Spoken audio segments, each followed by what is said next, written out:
The Sultanate of Oman stresses on the importance of adopting a One Health approach and calls for effective data collection on antimicrobial resistance.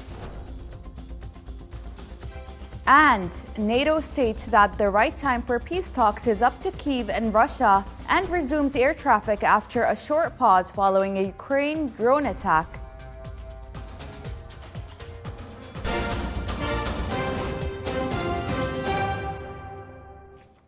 Those were the headlines. Now for the news in detail. The Sultanate of Oman, represented by the Ministry of Health, participated today in the ministerial meeting of the health ministers of the Group of 20, which is being held in the Republic of India in its first session to discuss the final health pathway document drafted by the cluster health working groups. The delegation was headed by His Excellency Dr. Hilal bin Ali Al Sabti, Minister of Health. The Sultanate of Oman took part in the ministerial meeting as a guest country. The participants discussed prevention, preparedness, and response to health emergencies with focus on antimicrobial resistance from One Health perspective. During the meeting, His Excellency the Omani Minister of Health stressed that the Sultanate of Oman is well aware of the continuous global challenges on antimicrobial resistance and the importance of adopting the One Health approach. His Excellency proposed that the G20 provides the necessary support to establish data infrastructure for countries for effective data collection on antimicrobial resistance and its consumption in order to support the country's reports.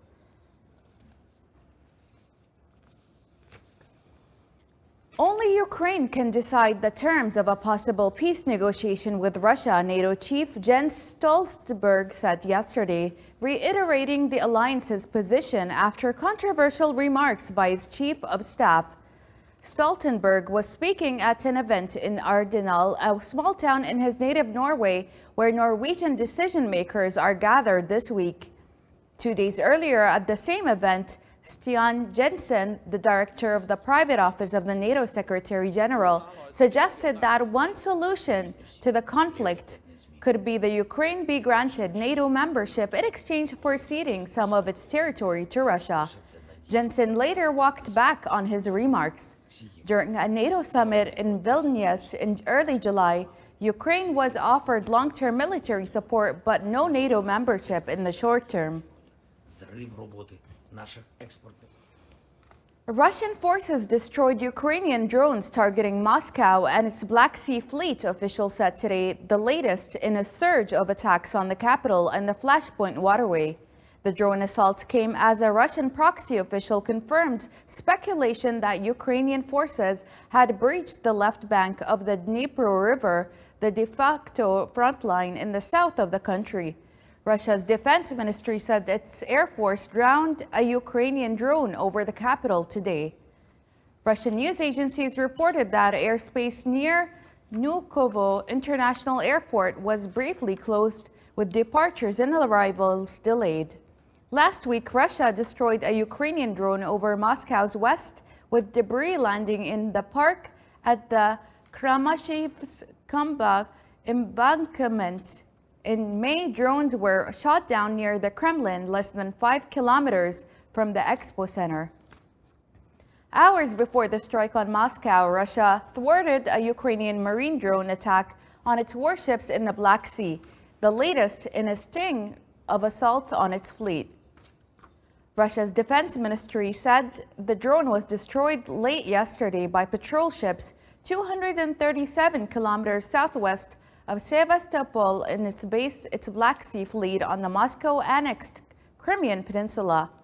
Attacks from both sides have escalated in the Black Sea since Russia pulled out of a deal that had allowed safe export of Ukrainian grain through the shipping hub. The overnight attack came hours after a civilian cargo ship sailing through the Black Sea from Ukraine reached Istanbul in defiance of a Russian blockade. Moscow announced last month that it would consider any ships nearing Ukraine in the Black Sea as potential military cargo carriers.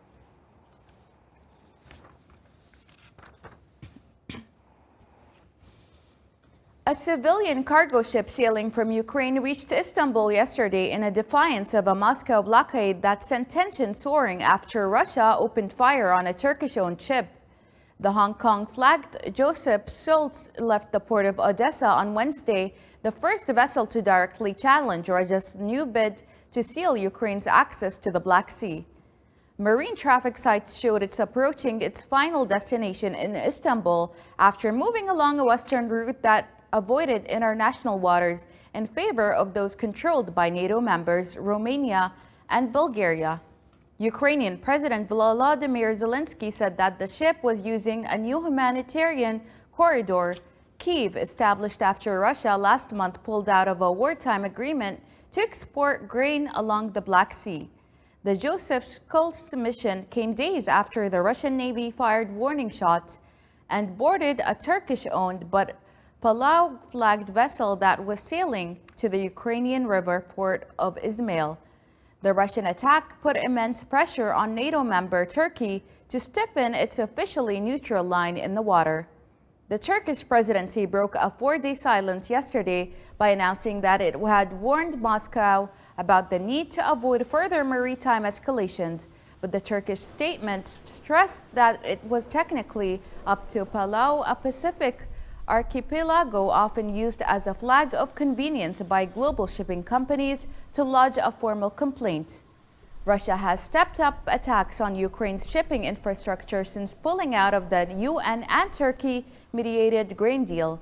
Ukraine's decision to confront Russia over sea access comes with world attention focusing on ways to secure grain export routes in time for the autumn's harvest.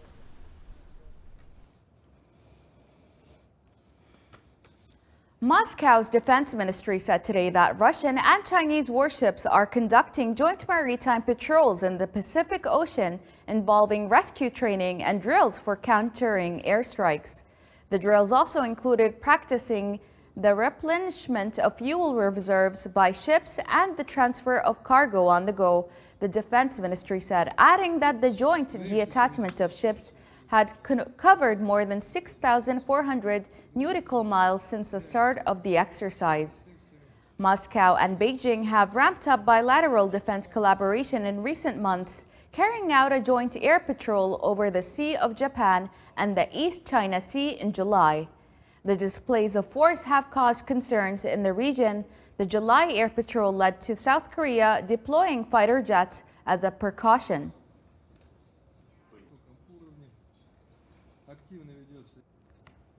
Firefighters made progress today in their fight against a huge wildfire on the Spanish holiday island of Tenerife that has forced the evacuation of thousands of people. The fire, which broke out late on Tuesday, has been raging through a forested area with steep ravines in the northeastern part of the island, which is part of the Spanish archipelago that lies off the coast of northwestern Africa. About 450 firefighters and soldiers backed by 16 aircraft were battling the blaze, which has so far destroyed some 3,800 acres, the regional government of the archipelago said. Officials said the wildfire, which has a perimeter of 42 kilometers, had advanced more slowly and predictably overnight, making it easier for crews to tackle the flame. Some 3,000 residents in the area have been evacuated and around 4,000 others were ordered to stay indoors because of the fire, while access to the Mount Teide volcano, Spain's highest peak, was cut off.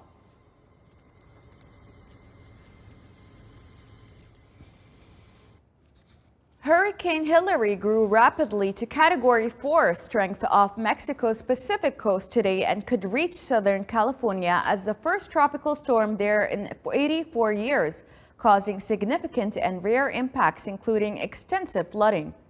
The U.S. National Hurricane Center said Hilary has sustained winds near 145 miles per hour or 230 kilometers per hour at 6 a.m. and was expected to continue its rapid intensification through today before starting to weaken. It will nevertheless still be a hurricane when it approaches Mexico's Baja California Peninsula on Saturday night and will approach Southern California on Sunday as a tropical storm. No tropical storm has made landfall in Southern California since September 25th of 1939, according to the National Weather Service.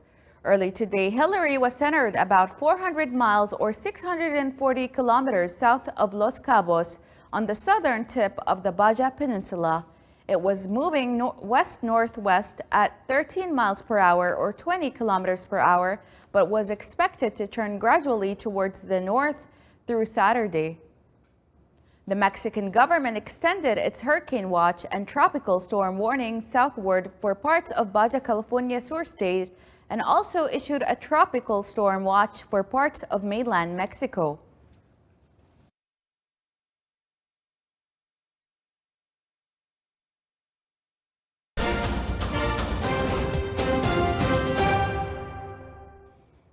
Oman oil October delivery officially registered at $85.45. The prices today witnessed a rise by 45 cents in comparison to prices yesterday.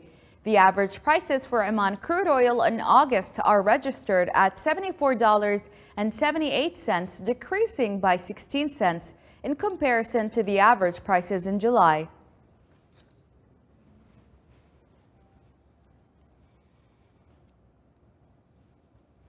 The Environment Authority held a workshop on sea mammal survey project in the Governorate of Musandam.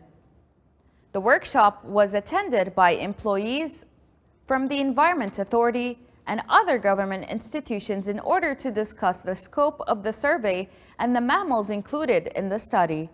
The workshop discussed the survey work plan and the distribution of tasks in order to complete the assignment, which will take around 2 weeks. The Environment Authority seeks to identify sea mammals in the Governorate of Musandam as part of the National Natural Park Reserve Management's plan to safeguard and document sea mammals in the area.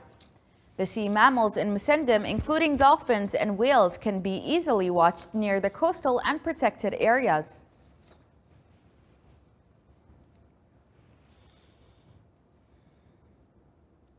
Al-Wusta Governorate is progressing at an accelerated pace with its development program through various projects across all wilayas. More details in the following report.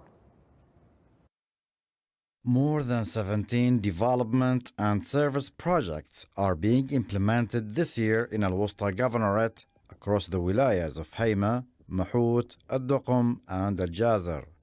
The projects include the design and construction of roads in residential, industrial and commercial areas for a distance of around 45 kilometers. Basically, we have internal and industrial roads here in Hayma with almost 7 kilometers, both of them. And also we have a park of Hayma.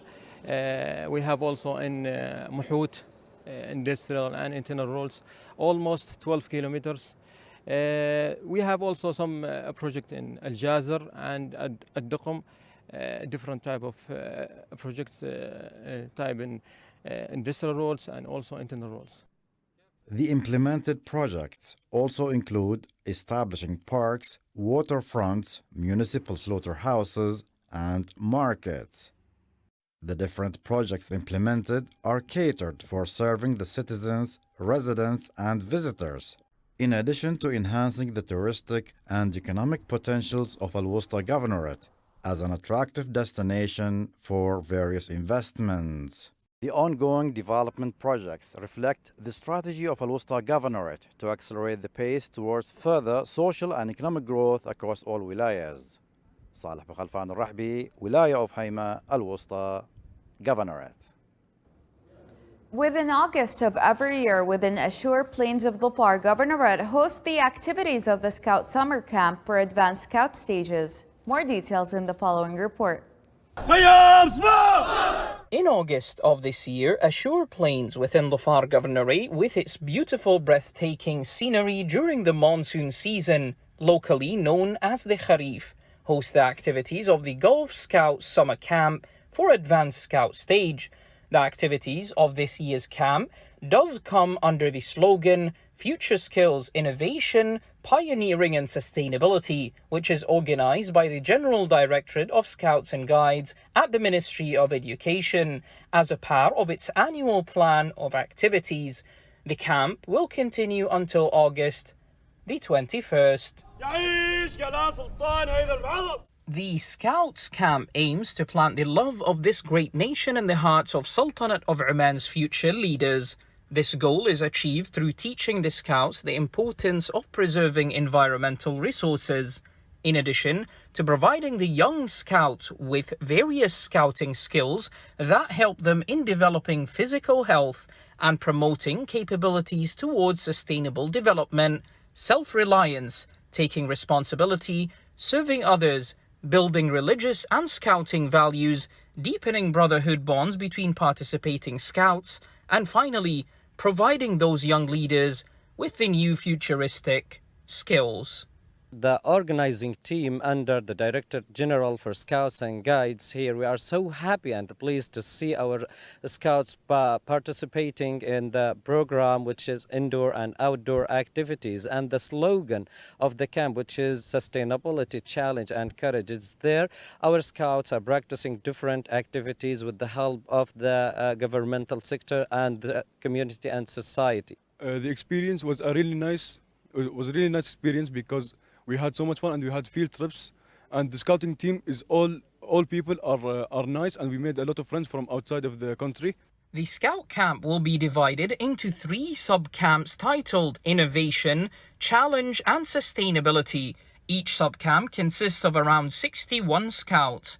The camp includes several activities, which are sports, cultural and artistic programs and events, workshops of artificial intelligence, its tools and softwares, as well as a workshop on cybersecurity and information technology, and a workshop on media production and design with applications. First of all, it's my first time in Oman, especially in Salalah. I really like the place, especially with the views. The views are amazing. And my experience, I had a lot of experience, and I learned a lot of things. My experience with the camp, that we learned so much from the camp, learned about teamwork, learned something new from the camp, and we meet new friends from different countries. My experience in Salalah Scout Camp is very great because every day we learn everything new. Like today, we come to the mountains and we walk and have a hiking. Yesterday, we go and see the rivers, we see the gaming places, everything new. My experience in Salalah was very beautiful, and I learned a lot of things, such as discipline and conflict, and it was very beautiful. A number of 265 participants from the Sultanate of Oman, United Arab Emirates, Kingdom of Bahrain, Kingdom of Saudi Arabia, State of Kuwait and Qatar will join the camp, of which 170 Scouts are between the ages of 14 and 17 years old. 14 are excellent students and 18 Scout leaders from various educational governorates in the Sultanate of Oman and Gulf Cooperation Council countries did join, in addition to 46 members of the working committees and technicians of the camp. This is how a Scout camp in Dhofar Governorate ends its activities. For Oman TV, Ahmed bin Hilal al-Busaidi, Dhofar Governorate. This is the Sultanate of Oman television. Before we end tonight's bulletin, here are the main points once again. The Sultanate of Oman stresses on the importance of adopting a One Health approach and calls for effective data collection on antimicrobial resistance. And NATO states that the right time for peace talks is up to Kyiv, and Russia resumes air traffic after a short pause following a Ukraine drone attack. With that, we come to the end of tonight's bulletin. From all of us here at the newsroom and the studios, it's good night and have an incredible weekend.